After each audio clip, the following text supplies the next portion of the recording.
हम भी मूर्ति उपासक नहीं हैं। हमारे धर्म में 33 करोड़ देवता हैं, तो इतने सारे देवताओं की जरूरत क्यों है? हमारे पास कोई एक ईश्वर नहीं है। असल में हमारा कोई धर्म नहीं, ड्रामा था। ईश्वर उसे कहते हैं जो जन्म नहीं लेता किसी से, उसको अजन्मी है, वो हमेशा हमेशा का है। उसको हमारे यहाँ निराकार कहा जाता है, उसका कोई रूप कोई आकार नहीं है। हम भी मूर्ति उपासक नहीं हैं। हम मूर्ति की पूजा नहीं करते। मूर्ति का मतलब होता है मन गढ़ंत बनाई हुई आकार, उसको मूर्ति कहते हैं। हम मूर्ति बिल्कुल आगे हैं इससे मूर्ति पूजा की। आज आप कहीं भी जाइए, जैसे कि आपने सुना होगा, मजाक सा लगता है कि एक कुत्ते ने लघु शंका कर दी एक पत्थर पे गांव के बाहर। तो एक व्यक्ति निकलता हुआ आया, उसने गौरी किसी ने पानी डाल के गया। दूसरा आया, उसने उस पर और पानी डाल दिया। तीसरे ने डाला, चौथे दिन मंदिर बन गया। अब ये बोगस है। ये क्या है प्रभु जी? This is bogus. आज इसके लिए हमें फाइट करना चाहिए। जो चीज गलत है वो गलत है, और जो सही है वो सही है। हमारे धर्म में 33 करोड़ देवता हैं, तो इतने सारे देवताओं की जरूरत क्यों है? असल में हमारा कोई धर्म नहीं है। हम खोज करने वालों की भूमि है।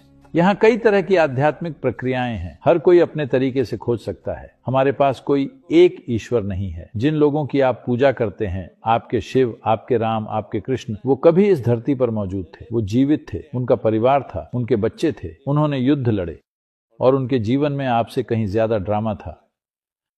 हाँ या ना? लेकिन जिस तरह से उन्होंने जिया, जिस तरह से अपना जीवन संचालित किया, एक चीज तो ये कि उन्होंने पूर्णता में जिया, और उनके साथ चाहे जो भी ड्रामा हुआ हो, उन्होंने हमेशा अपने भीतर एक संतुलन बनाए रखा, ड्रामा से ऊपर उठकर। क्योंकि वो ड्रामा से ऊपर थे, हम उन्हें डायरेक्टर कहते हैं, माफ कीजिए, हम उन्हें भगवान कहते हैं। बाकी सभी लोग जो ड्रामा में थे, ड्रामा में फंसे हुए थे, और हम सब एक्टर्स हैं। मैंने कहा बच्चों ये बताओ कि ईश्वर में और भगवान में क्या अंतर है? तो मोस्टली जो बच्चे बैठे थे कहने लगे कि इमाम साहब, भगवान में और ईश्वर में कोई अंतर ही नहीं है।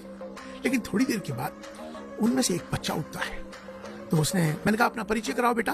तो उसने कहा कि मेरा नाम आचार्य राम प्रसाद है। मैंने कहा भाई बहुत अच्छी बात है, बताओ बेटा। कहने लगा इमाम साहब, हमने बड़ा सरल प्रश्न किया है। उसने कहा कि इमाम साहब, ईश्वर उसे कहते हैं जो जन्म नहीं लेता किसी से, उसको अजन्मी है, वो हमेशा हमेशा का है। उसको हमारे यहाँ निराकार कहा जाता है, उसका कोई रूप कोई आकार नहीं है।